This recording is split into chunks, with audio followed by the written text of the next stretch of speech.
Hello दोस्तों, मैं doctor V के आज की इस वीडियो में आपको दिखाता हूं कि इंसान के शरीर के अंदर के सभी अंग कैसे और कहां होते हैं और उनका क्या काम होता है, फंक्शन क्या होता है। तो जैसे आपको पास में लाके दिखाना चाहूंगा पूरी बॉडी को, एक एक करके पूरा आखिरी तक जुड़े रहिए। तो सबसे पहले मैं छाती और पेट को हटा देता हूं, तो आपको ये अंदर के अंग दिख रहे हैं। जैसे सबसे ऊपर दोनों लंग्स, फेफड़े दिख रहे हैं, बीच में हार्ट दिख रहा है ना। ये लंग्स को मैं हार्ट को बाद में एक्सप्लेन करूंगा, पहले मैं आपको नीचे के ऑर्गन दिखाऊंगा, पेट के ऑर्गन दिखाऊंगा, तो इनको हटा देता हूं। जैसे हार्ट दिखा, हार्ट के नीचे ये होता है हमारा लिवर, है ना। अब लिवर के बारे में बताऊंगा, उसके बाद में ये आपको नीचे इसके स्टमक भी दिख रहा है, ये स्टमक, ये बड़ी आंत और ये छोटी आंत, है ना। तो सबसे पहले लिवर को दिखाता हूं। तो लिवर का जो साइज होता है वो करीब 1.5 किलो के करीब होता है ना, यानी इसका वजन। अब ये जो आपको नीचे दिखाऊंगा इसकी, तो आपको सबसे पहले पित्त की थैली दिखेगी, ये होती है पित्त की थैली, गॉल ब्लैडर बोलते हैं। कभी कभी स्टोन बनता है ना, वो स्टोन आके इसमें यहाँ अटक जाता है। ये बाइल जूस भी बनाता है, वो बाइल जूस यहाँ से निकल के छोटी आंत में जाता है, जैसे इस वाली छोटी आंत में आके, जिसमें डाइजेशन में हेल्प होती है ना।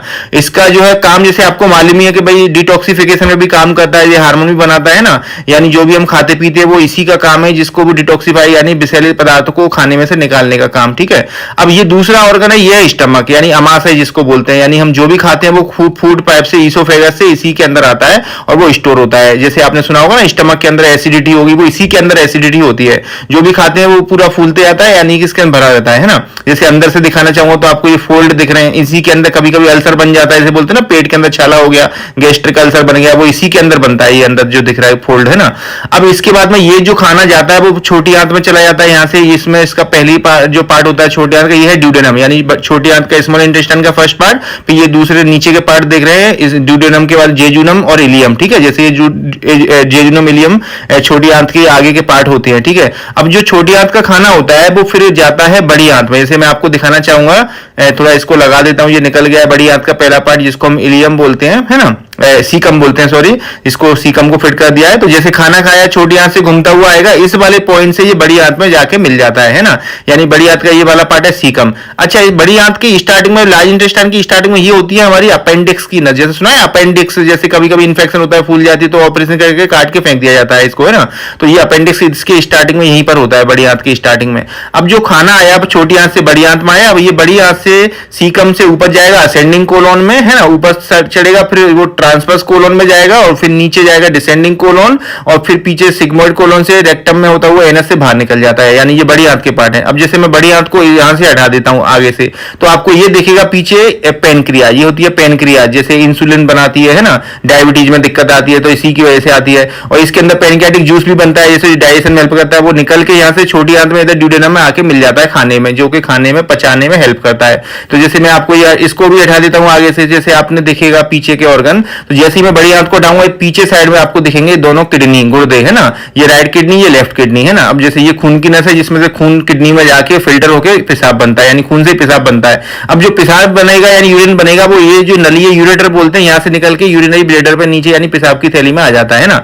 तो कभी कभी सुना है, जैसे आपने स्टमक, किडनी के अंदर पथरी बन गई, तो वो इसी यूरेटर के अंदर अटक जाती है, जैसे कहीं भी यहाँ पर या यहाँ पर कहीं भी अटक सकती है वो, है ना।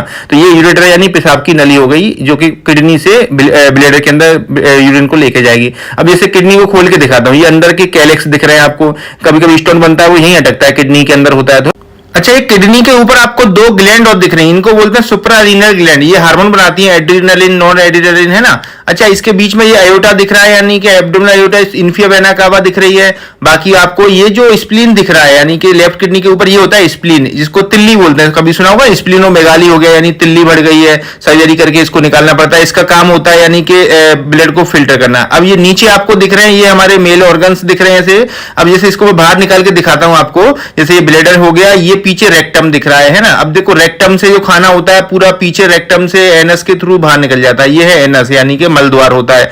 अब जैसे आपको बाहर के ऑर्गन भी दिख रहे हैं रेक्टम के चारों साइड में, यानी अब देखो ये आपको जैसे और भी ऑर्गन दिख रहे होंगे, जैसे ये अपना बाहर पेनिस भी दिख रहा है और नीचे जो है दोनों टेस्टिस दिख रही हैं। अब इसको अंदर से दिखाता हूं, जैसे मैं अंदर से खोलूंगा तो आपको जैसे दिख रहा होगा, ये ब्लैडर यानी कि यूरिनरी ब्लैडर, यहाँ यूरिन स्टोर होता है। अब जब वो पूरा भर जाता है तो ये यूरिन है, ये इस नली के थ्रू, जिसको यूरेथ्रा बोलते हैं, बाहर निकलता है, पेन इसके थ्रू बाहर आ जाता है। जब ये स्टार्टिंग में देखोगे तो जैसे ये बाहर आता है, इसके चारों साइड में प्रोस्टेट ग्लैंड होती है, जैसे ये दिख रही है प्रोस्टेट ग्लैंड, ये दिख रही है ना, ये जो यूरेथ्रा जो नली है प्रोस्टेट के बीच में से निकलती है। तो जब ये प्रोस्टेट में इनलार्ज होता है, ऐसे सुना है प्रोस्टेट इंलार्जमेंट हो गया यानी प्रोस्टेट बढ़ गई, तो वो इस नली को दबा देती है। तो वो जैसे ओल्ड एज में देखा होगा यूरिन रुक रुक के आता है क्योंकि वो नली दब गई है बीच में, है ना। तो ये प्रोस्टेट यही होती है यानी ब्लैडर के जस्ट नीचे। जैसे अब मैं इसको हटा देता हूं, इसकी जगह पर आपको मैं दिखाता हूं फीमेल के ऑर्गन यानी फीमेल के पार्ट्स क्या क्या होते हैं। जैसे मैंने ये फीमेल का पार्ट्स उठाया और उस जगह फिट कर दे रहा हूं। अब मैं इसको आपको बाहर निकाल के दिखाऊंगा, ऐसे फीमेल के पार्ट्स हैं, है ना। अब इसमें आपको जैसे अंदर दिखेगा ये है यूट्रस, बच्चेदानी, है ना। अब बच्चेदानी के सामने यूरिनरी ब्लैडर यानी पेशाब की थैली, इसके दोनों साइड में होती है फैलोपियन ट्यूब यानी बच्चेदानी की जो नस होती है, नली होती है ये वाली। अब इसके सामने ओवरी होती है, अंडा से होता है ना। अब जैसे मान लो आपको ये आगे साइड में वल्वा दिख रहा है यानी वयाना वगैरह होती है इसके अंदर, और नीचे साइड में आपको दिखेगा एनस यानी मल द्वार जिसके थ्रू स्टूल पास होता है। ऊपर बल्वा दिख रहा है। अब जैसे मान लो इसको मैं अंदर से दिखाता हूं खोल के आपको, ठीक है। तो जैसे मान लो ये इस तरीके से लगा रहता है, तो पीछे ये होता है बच्चा यानी यूट्रस के अंदर बच्चा है। जैसे अब इस बच्चेदानी के अंदर मान लो ये जो मैं इसको लगा देता हूं इधर, अब ये इसके सामने यानी पेशाब की थैली आगे होती है बच्चेदानी के, और इसके पीछे जो देखेंगे रेक्टम होता है ना, ये वयाना है जहां से ये बच्चा जब बड़ा हो जाता है डिलीवर होता है, तो इसी वाले वयानल रूट से ये नॉर्मल डिलीवरी में बाहर आता है ना। तो जैसे ये आगे ये यूरेथ्रा होता है यानी जिससे पेशाब पास होता है ब्लैडर से बाहर, है ना। अब देखो अब बाकी के आपको ऑर्गन दिखाता हूं मैं आपको। तो जैसे इसको जैसे मान लो अब ऊपर की हम बात करते हैं लंग्स वगैरह की यानी छाती के ऑर्गन बचे हैं। तो पहले मैं ये लंग्स को दोनों लगा देता हूं, ये है हमारे दोनों लंग्स, ये लेफ्ट और ये राइट लंग, है ना। अब इनका काम है ऐसे हम सांस लेते हैं तो सांस ऑक्सीजन आती है लंग्स के अंदर, और इधर से हार्ट से ब्लड आता है तो ब्लड में एक्सचेंज होता है यानी कि कार्बन डाइऑक्साइड ब्लड से बाहर निकल जाता है और लंग्स में से यानी कि वो ऑक्सीजन ले लेता है ब्लड अंदर, है ना। अब जैसे मान लो दोनों लंग्स को मैं हटा देता हूं, इसके बीच में ये आपको दिख रहा है हार्ट, हमारा हृदय जो होता है ना। अब जैसे मान लो इसका काम है ऐसे कि ब्लड पंप करना, ऐसे सुपीरियर वेना का इन्फीरियर वेना का से आता है लंग्स में जाता है, लौट के फिर इधर की आ जाता है इसके अंदर ब्लड। अब ये इसके थ्रू ब्लड पूरी बॉडी में फ्लो होता है आयोटा के थ्रू, है ना। अब जैसे मान लो इसको मैं बाहर निकाल के दिखाता हूं तो अंदर से देखेंगे। अच्छा पहले बाहर का दिखाऊंगा, ये से आर्टरी है ना, जैसे आपने सुना है कोरोनरी आर्टरी होती है, ये लेफ्ट कोरोनरी आर्टरी है, और ये जैसे सुना है ब्लॉक होगी ये राइट कोरोनरी आर्टरी है, ये ब्लॉक होती तो हार्ट अटैक आ जाता है। अब जैसे अंदर से देखें तो आपको अंदर वॉल्व दिख रहे हैं, ये माइट्रल और ट्राइकस्पिड वॉल्व होते हैं अंदर के, और ये आयोटा का valve, aortic valve, pulmonary valve वगैरह दिख रहे हैं ना। ऊपर एट्रियम है, नीचे वेंट्रिकल है। अब ये आपको दिख रहे हैं प्रिंसिपल ब्रोंकस जो लंग्स के अंदर हवा को यानी सांस से लेके आते हैं तो अंदर जाता है। अब जैसे मान लो ऊपर के और बाकी आपको ऑर्गन दिखा, ये दिख रहा है पैरोटिड ग्लैंड जो कान के अंदर होती है, जो लार या सलाइवा या थूक बनाती है, वो डक्ट्स के थ्रू मुंह के अंदर आता है। अच्छा इसमें और भी डक्ट ग्लैंड होती है जो सलाइवा या थूक बनाती है, यानी ये टंग है, टंग के नीचे होती है ये सबमेंडिबुलर ग्लैंड, सबलिंगुअल ग्लैंड, और जो दूसरी होती है सबमेंडिबुलर। तो 3 ग्लैंड होती हैं जो कि खून सलाइवा बनाती है। ये है हमारी आंख। अब आंख के चारों साइड में 6 मसल्स होती हैं जिसमें 4 रेक्टाई और 2 ऑब्लिक होती हैं जो कि आंख को मूव करवाती हैं ऊपर नीचे या इधर उधर देखने में, ठीक है। तो ये आंख के यानी मूवमेंट वो मसल करवाएंगी। अब इसके बाद में हम नीचे गले पर देखते हैं तो आपको एक और ऑर्गन दिखेगा यानी कि ग्लैंड दिखेगी जिसको हम बोलते हैं थायराइड ग्लैंड। जैसे पहले ये नस दिख रही है, ये होती है थायराइड ग्लैंड, है ना। ये थायराइड ग्लैंड जैसे सुना है ना TSH और T3 T4 हार्मोन यानी थायराइड हाइपोथायराइडिज्म या हाइपरथायराइडिज्म हो गया, हाइपोथायराइडिज्म हो गया, वो इसी में होता है। अब जैसे आप ऊपर चलते हैं ब्रेन में, तो ये आपको ब्रेन दिख रहा है। अब जैसे ये मैंने निकाला सेरिबेलम यानी छोटा ब्रेन, ऊपर साइड में बड़ा ब्रेन दिख रहा है, नीचे ये होता है इसके ब्रेन के नीचे ये हमारा सेरिब्रम है। ये कॉर्पस कैलोसम है जो कि एक आधे दिमाग को दूसरी साइड के दिमाग से जोड़ता है। ये बाकी midbrain pons medulla spinal cord है नीचे जो कि रीढ़ की हड्डी में चली जाती है ना।